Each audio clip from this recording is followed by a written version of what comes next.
You see here the very famous painting of Washington crossing the Delaware that documented the events that took place on the night of December 25th and the day of December 26th of George Washington crossing the Delaware.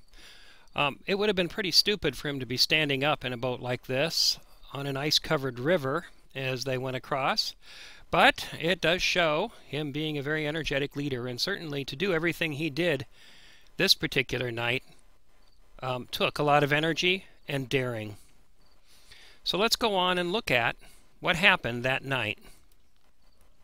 As you may remember, Washington had retreated across the Delaware River into Pennsylvania.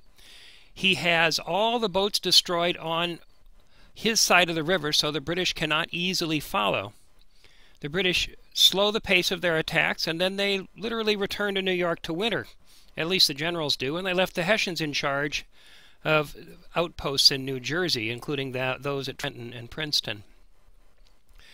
Afraid of the British coming to attack them, the Continental Congress had fled Philadelphia, where they had been meeting, because they were concerned about those dangerous approaching British forces that now have returned to New York to winter. All of this sets the stage for the Battle of Trenton that took place on December 25th and 26th. As I mentioned previously, the morale in the army was poor. There had been a series of losses and retreats from New York. The soldiers were poorly clothed and supplied. They were leaving bloody footprints in the snow because they lacked the boots to be able to travel, and that's rather hard on your feet.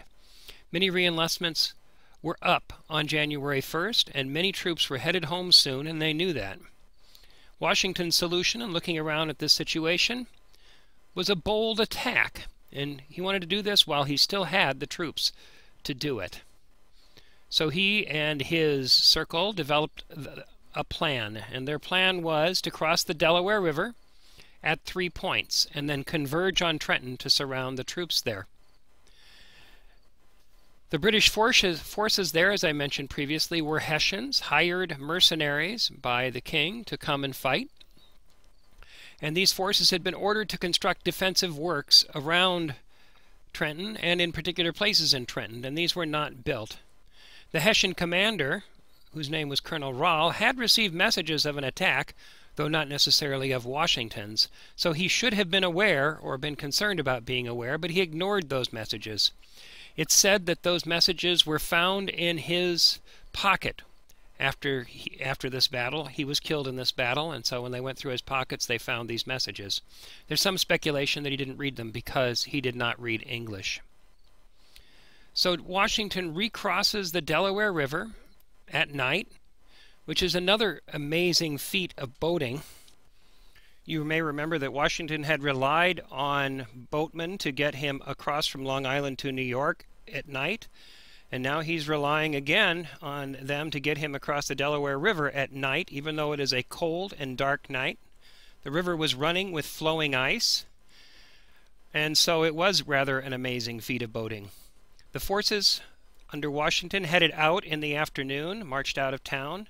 At about 11 p.m., as they were waiting to embark, a storm broke of heavy snow and sleet, so Washington's men did not reach the other shore until about 3 a.m. The other two forces, in fact, failed to cross the Delaware that night. They were unable to do so in the face of the storms. Washington split his forces on the way into town. One group attacked Trenton from the northwest, and the others from the northeast. Let me show you on a map how that looks. We'll get there.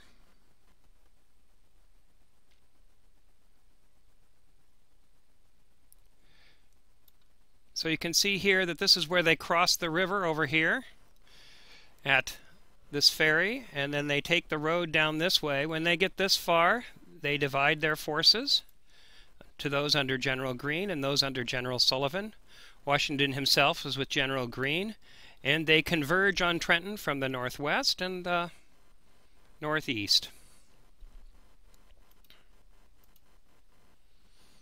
They set up cannon at the ends of the streets that had a clear line of fire. The Hessian regiments formed up and attacked, but the cannon and soldiers that had moved into the houses around stopped them, managed to keep them from continuing to attack.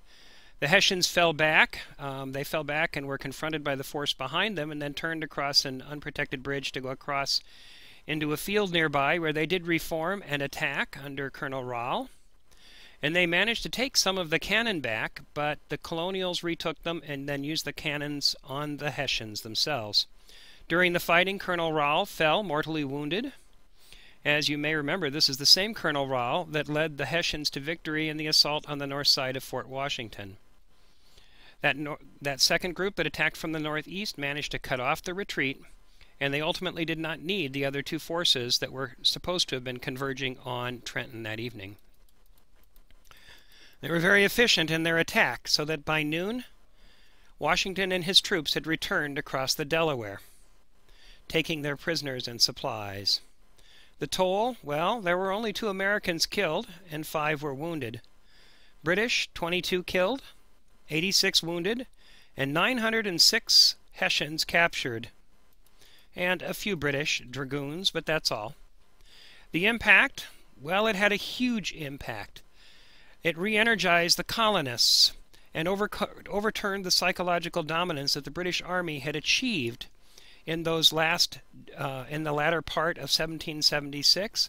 All of those victories had left the colonists believing that they were not going to win this war. In fact, George Washington himself had written a letter to his brother expressing the concern that this war was almost over and that they had lost it. But this daring attack on Trenton re-energized everyone and made them more willing to fight the British. This also provided an important and enduring national image for the United States that you can see in the painting Washington crossing the Delaware that I showed you at the beginning here. There were some future U.S. leaders present at this battle. You might like to know that, of course, George Washington, a future president, was there, but so was James Madison and James Monroe. There were also 3 future Chief Justices of the Supreme Court there. Chief Justice John Marshall, Aaron Burr, and Alexander Hamilton were all there too. Just a quick look at some of the battle maps, or the maps of those battles that are in the public domain. I wanted to show you the second one too, because it shows you exactly how these forces that came in down this road under Greene and Washington took up this northern spot, and they put the cannon where they could aim right down these rows at the Hessians as they came out of their houses and out of the buildings. From the other side came Sullivan, which kind of rounded up the rest of the Hessians, and this is the field that they retreated into before reforming and attacking back across Assunpink Creek. Interesting name for a creek. And then, once they were done, they gathered everything up and they headed back across the Delaware River. Thank you very much.